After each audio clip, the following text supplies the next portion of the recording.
MJD Beats.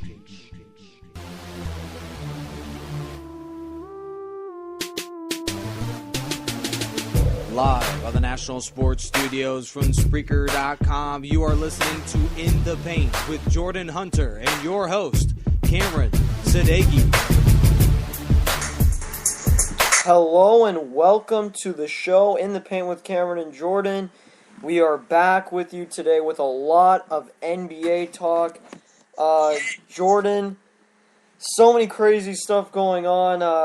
What do you think about the NBA this week? NBA is definitely going to get shooken up. It's been shooken up already. Rudy Gay going to Sacramento.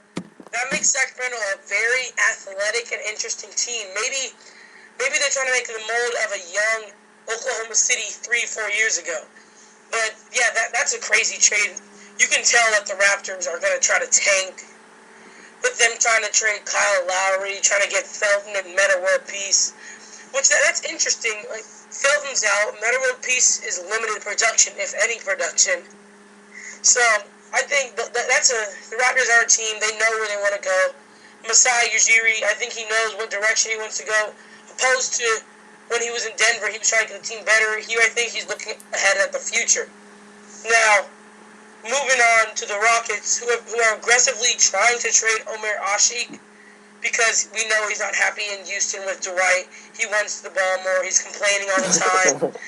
So I think they said they want to find someone for him by December 19th when most players can become trade available.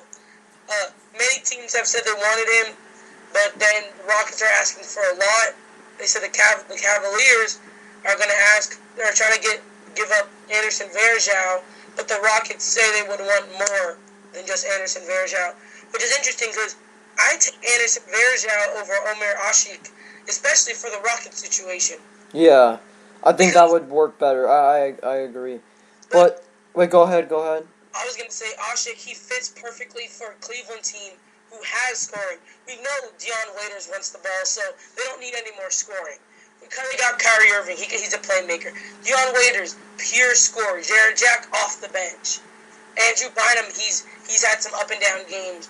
Tristan Thompson wants the ball. So I think Omer Asik would be a good destination. I think Cleveland would be a good destination for him just because he doesn't require the ball a lot. Give him some dunk downs. He can get you 10 points, 11 rebounds every night. So I think they trade him. The Rockets ultimately will get better. The middle will be kind of packed with whoever they trade. But I think you need to get him out of there because he's a ticking time bomb in my opinion. Yeah. A lot of stuff going on in the NBA. Yeah, I think he's kind of a cancer in the locker room for Houston's sake, but I kind of want to start out with the Rudy Gay trade. I'm going to tell you guys the details really quick. The Raptors are getting John Salmons, Grievous Vasquez, Patrick Patterson, and Chuck Hayes. The Kings are getting Rudy Gay, Aaron Gray, and Quincy Acey. So, I mean, there are a lot of polls out there, what's the better trade? Who won this trade, Jordan? Oh, the Kings. Yeah. By far. By the direction they're going, Kings are trying to make the playoffs in the next 2 or 3 years. I mean, I live in Sacramento. I go to school with a lot of Kings fans. They are excited. I was at a concert yesterday, and they were, what's the score was Gay doing? He actually had 24 points on 8 of 12 shooting, which is actually a good night for him because he's so inefficient at times. But the Kings got the better deal by far. DeMarcus is blossoming. Isaiah Thomas proven he can score. Now, just addition of Rudy Gay, then you got to bring Derek Williams, a spark plug, off the bench. Great trade for the Kings. I don't know if they'll make the playoffs in a couple years. They have the talent. I'll say that. They're athletic, and they have talent. What do you think? I agree with you on that. I think Sacramento, they're looking good athletically, but, I mean, the trade's not amazing. I mean, Toronto, like you said, what direction they're going with. They're just trying to put guys on the roster. I mean, they're not. I mean, I like Vasquez. I mean, they're all nice people. Chuck Hayes is a nice person. Patrick Patterson's a nice guy, but nice guys don't always do well. And unfortunately for Toronto, they're going to struggle. Sacramento, they're going to make it competitive, but they've got a long way to go. Do they make themselves a free agent destination? Possibly. I think Sacramento's looking better. They're taking small steps. You got to start somewhere, and I think they started somewhere in that trade with the Toronto Raptors and the Sacramento Kings. That's a really good trade over there. What do you think about some of the other stories in the NBA? We've talked about the Raptors and their tanking issues. Do you think that this single trade was the real, defining moment saying, hey, they're really going to tank, or did you kind of know this all along? Well, I didn't really think they were going to tank because they did get some pieces in Vasquez and Salmons, who's all right. He has a huge contract. Patterson's decent. But then when they started trying to offer up Kyle Lowry, I was like, Kyle Lowry, you're giving him more freedom because of Gay's gone, but and you think the pieces they're asking for Lowry, Felton, maybe a first-round pick, Iman Shumpert, maybe Tim Hardaway, metal piece. Those guys, none of them are going to help your team immediately. But the Raptors, after that, they're trying to offer up Lowry. You can see that they're tanking. I think they just need to build their team around young guys, DeRozan, Amir Johnson, Valanciunas. But I wanted to ask you one thing, Cameron. So the Sacramento Kings, we know they're athletic. They're not very good defensively. Yeah. So do you think that's what they need, that one more piece to make the next step with a good defensive big man or what a good wing defender? What do you think they need to make that big leap to being maybe a contender, even like a team that's looking to make the playoffs? To me, I think they need to get a real dominant point guard. I mean, I like Isaiah Thomas a lot. He's great, but I think you would maximize his potential if you put him as a sixth man and you got an all-star point guard. I know there were Rondo to Sacramento rumors a few years ago swirling around. If that was the case, Rondo to Sacramento, something like that. If you got that type of a point guard and you put Isaiah Thomas as a sixth man, they can compete with anybody. I think they are missing a facilitator and a creator for others, because sometimes their offense really struggles because they can't really create together offensively, and I think that's what they're missing in Sacramento. I think that's the reason why they come up short. Defensively, I think they'll improve with Mike Malone, but I think they're missing a facilitator of the offense. They're missing that type of guy. Yeah, because I noticed they scored. It's competitive. In their game yesterday against Phoenix, it was a good first quarter. Second and third quarter, they're let down defensively. Then they get behind. They're having to fight their way back in that fourth, and that's how their games are competitive. But it's not the ideal way to want to play a basketball game. You don't want to have to be fighting back every fourth quarter. You maybe want to cruise. Let your guys rest for a quarter for the final 7-8 minutes. You don't want to always have to be fighting your way back. It's just not a healthy way to play, especially for you don't. What happens if God forbid your DeMarcus Cousins goes down? Your season's over. Yeah. Moving on. So let's move on to another Pacific Division team. Los Angeles Lakers got Kobe Bryant back on Sunday. Oh. Unfortunately, they did lose to the Raptors, but they're on a little losing streak with Kobe back. They've lost three in a row since Kobe's been back. What do you think?